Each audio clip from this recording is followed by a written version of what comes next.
Nations వేదికగా మరోసారి పాకిస్తాన్ తన పరువు పోగొట్టుకుంది. ఇంతకీ పరువు ఉంటే కదా పోగొట్టుకోవడానికి వాళ్ళకి ఎలాగూ లేదు, అది వేరే విషయం. బట్ మళ్ళీ ఏం వ్యాఖ్యానించిందనంటే భారత్ని టార్గెట్ చేస్తూ చివరికి అబాస్ పాలైపోయింది. మరోసారి ఇజ్జత్ తీసుకుంది. అక్కడ సింధు జలాల ఒప్పందం పైన యునైటెడ్ నేషన్స్లో ప్రస్తావిస్తూ షహబాజ్ షరీఫ్ వ్యాఖ్యలు చేశారు. అయితే భారత్ ఒప్పందాన్ని నిలిపేయడాన్ని యుద్ధ చర్యగా అభివర్ణించారు షహబాజ్ షరీఫ్. మా నీళ్లను మేము కట్టడి చేసుకుంటే యుద్ధమా? భారత జలాలు సింధు జలాలు అనేవి భారతదేశానికి సంబంధించినవి. ఇన్ని రోజుల పాటుగా భిక్ష వేస్తే అదంతా నిజంగా మాదేనేమో అని చెప్పి భ్రమపడ్డారు. అంతే, మేము వేసిన భిక్షను చూసి ఇదంతా మాదే అనుకున్నారు. కేవలం కంచె మాత్రమే ఇది, దాంట్లో ఉండేటువంటి ఆహారం మొత్తం మాదే.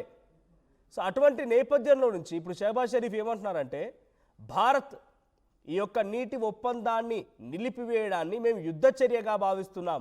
ఇదివరకు ఒకసారి యుద్ధం ఇట్లాంటి పిచ్చి పిచ్చి కారు కూతలు హల్వాగల్ల మాటలు మాట్లాడినందుకే ఆపరేషన్ సింధూర్ పేరిట 9 టెర్రర్ క్యాంప్స్, 13 ఎయిర్ బేసులు గాల్లో కుప్పగూలు చేసి బూడిద చేశాం. ఇంకా సిగ్గు రాకపోతే ఎవడేం చేయలేడు. షరీఫ్ వ్యాఖ్యలకి ఇప్పుడు భారత దౌత్యవేత్త పెటెల్ గహ్లోత్ చాలా సంచలన వ్యాఖ్యలు చేసుకొచ్చారు.